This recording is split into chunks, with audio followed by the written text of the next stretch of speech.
નમસ્કાર મિત્રો અને વડીલો, તમારું બધાનું ગુજરાતી સ્ટોરી ચેનલમાં સ્વાગત કરું છું. જો આ સ્ટોરી તમને પસંદ આવે તો આ ચેનલને સબસ્ક્રાઈબ કરી બાજુમાં રહેલ બેલ આઇકનને જરૂર ઓન કરજો, જેથી તમને આવી અવનવી સ્ટોરી સૌથી પહેલાં સાંભળવા મળે. આજની વાર્તા આપણે શરૂ કરીશું. વહુની કમાણી પિયર જાય છે, આવું કહેવાવાળી સાસુની સચ્ચાઈ જ્યારે સામે આવી તો દીકરો પણ દંગ રહી ગયો. અનન્યા ઓફિસેથી પાછી ફરી તો રોજની જેમ સીધી રસોડામાં જતી રહી. આખો દિવસ થાક્યા પછી તેનું સૌથી પહેલું કામ હતું ઘર માટે જમવાનું બનાવવાનું.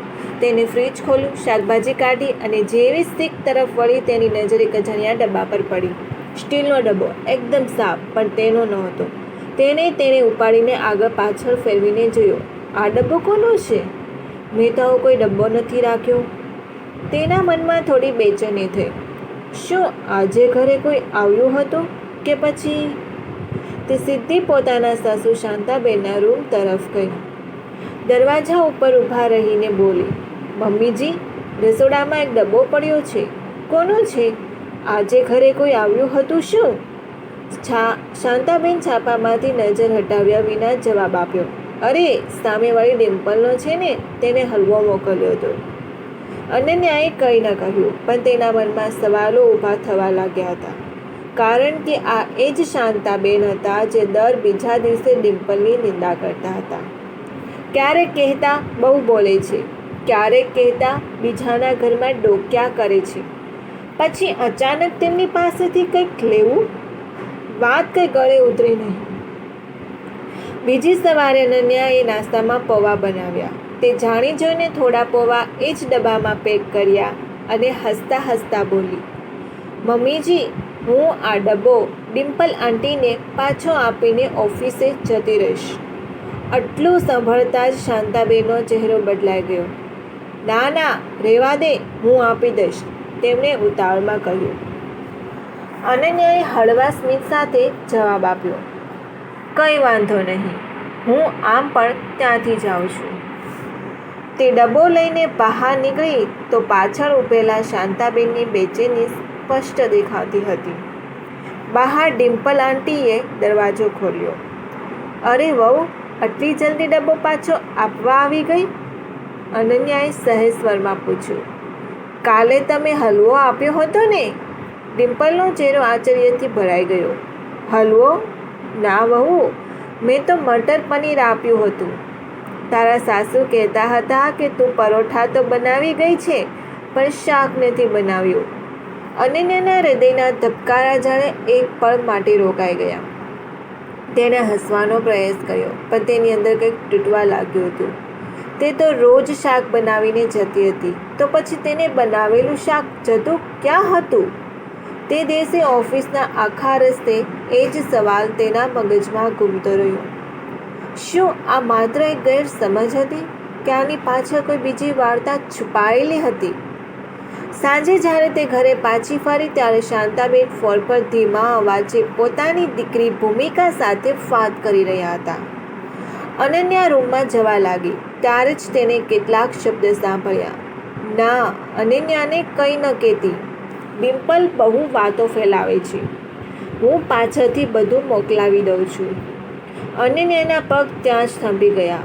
હવે તેના મનમાં શંકા નહીં, પરંતુ એક વળક કહ્યું સત્ય આકાર લઈ રહ્યું હતું. પરંતુ રમત આખરે ક્યારથી ચાલી રહી હતી અને શા માટે? અનન્યાના મનમાં હવે એક જ વિચાર ઘૂમતો હતો, મારા બનાવેલા શાકનું શું થાય છે? તે રાતે તેણે કંઈ કહ્યું નહીં, ચૂપચાપ બધું નિહાળતી રહી. બીજા દિવસે તેણે જાણી જોઈને વધુ શાક બનાવ્યું અને રસોડામાંથી નીકળતી વખતે ધીમેથી મોબાઈલનો કેમેરો ચાલુ કરીને એક ખૂણે રાખી દીધો. ઓફિસમાં બેઠી હોવા છતાં તેનું ધ્યાન કામમાં ન હતું. લંચ બ્રેક દરમિયાન તેની મોબાઈલમાં રેકોર્ડિંગ ચેક કરી તેણે જોયું. તે જોઈને તેની આંખો પહોળી થઈ ગઈ. વિડીયોમાં સ્પષ્ટ દેખાતું હતું, શાંતાબેન રસોડામાં આવ્યા. તેઓએ અનન્યાએ બનાવેલું આખું શાક એક મોટા ડબ્બામાં ભરી દીધું. પછી બહાર ગેટ સુધી જઈને તે ડબ્બો એક ઓટો ડ્રાઈવરને આપ્યો અને બોલ્યા, આ ભૂમિકાના ઘરે મૂકી આવજો. અનન્યાની આંખોમાં પાણી આવી ગયું. હવે બધું સ્પષ્ટ હતું. તેનું બનાવેલું જમવાનું દરરોજ તેની નણંદ ભૂમિકાના ઘરે મોકલાતું હતું. પણ સૌથી દુઃખદ વાત શું હતી? શાંતાબેન પડોશમાં અને સગાઓમાં કહેતા ફરતા, વહુ પોતાની કમાણી પિયર મોકલે છે, ઘરના ખર્ચમાં કંઈ આપતી નથી. એટલે લોકોની નજરમાં અનન્યા ખોટી બની રહી હતી. તે દિવસે અનન્યાએ એક નિર્ણય લીધો. સાંજે જ્યારે તેનો પતિ રોહિત ઘરે આવે ત્યારે અનન્યાએ શાંતિથી કહ્યું, આજે તમને કંઈક બતાવવું છે. રોહિત થોડી આશ્ચર્યમાં પડ્યો. અનન્યાએ મોબાઈલમાં તે વિડીયો ચલાવ્યો. વિડીયો જોઈને રોહિતનો ચહેરો ધીમે ધીમે બદલાતો ગયો. આંખોમાં વિશ્વાસ, પછી ગુસ્સો. આ શું છે મમ્મી? તે સીધો શાંતાબેન સામે ઊભો રહ્યો. શાંતાબેન થોડા ક્ષણ માટે નિર્વાક થઈ ગયા. પછી ધીમેથી બોલ્યા, હું તો બસ ભૂમિકાની મદદ માટે. રોહિતનો અવાજ કઠોર થઈ ગયો. મદદ કરવી હોય તો કરો, પણ અનન્યાને બદનામ કરીને કેમ? ઘરમાં એક ક્ષણ માટે સંપૂર્ણ શાંતિ છવાઈ ગઈ. શાંતાબેન પાસે કોઈ જવાબ ન હતો. તે દિવસે પ્રથમ વખત રોહિતે પોતાની પત્ની તરફ જોઈને કહ્યું, મને માફ કરજો અનન્યા, હું પણ ક્યારેક માની વાતોમાં આવી ગયો હતો. અનન્યાના આંખોમાંથી આંસુ વહેવા લાગ્યા. પણ તે આંસુ દુઃખના ન હતા, તે સચ્ચાઈ જીતવાની ખુશીના આંસુ હતા. તે દિવસ પછી ઘરમાં ઘણું બદલાઈ ગયું અને રોહિતને એક વાત સમજાઈ ગઈ. ઘરમાં સૌથી વધુ નિસ્વાર્થ કામ કરતી વ્યક્તિ ઘણીવાર સૌથી વધુ ગેરસમજાતી હોય છે. તે દિવસ પછી ઘરમાં બધું બદલાઈ ગયું હતું. રોહિત હવે દરેક બાબતમાં અનન્યાનો સાથ આપતો હતો. પણ શાંતાબેન અંદરથી ખૂબ શાંત થઈ ગયા હતા. જે સાસુ આખો દિવસ બોલતી હતી, હવે ઘણીવાર ચૂપ રહેવા લાગી. અનન્યાને આ ફેરફાર ધ્યાનમાં લીધો, પણ તેને ક્યારેય તેમને અપમાનિત કર્યા નહીં. તે રોજની જેમ જ ઘરનું કામ કરતી રહી. સવારની ચા, નાસ્તો અને ઓફિસ જવા પહેલાં જમવાનું બનાવી જતી.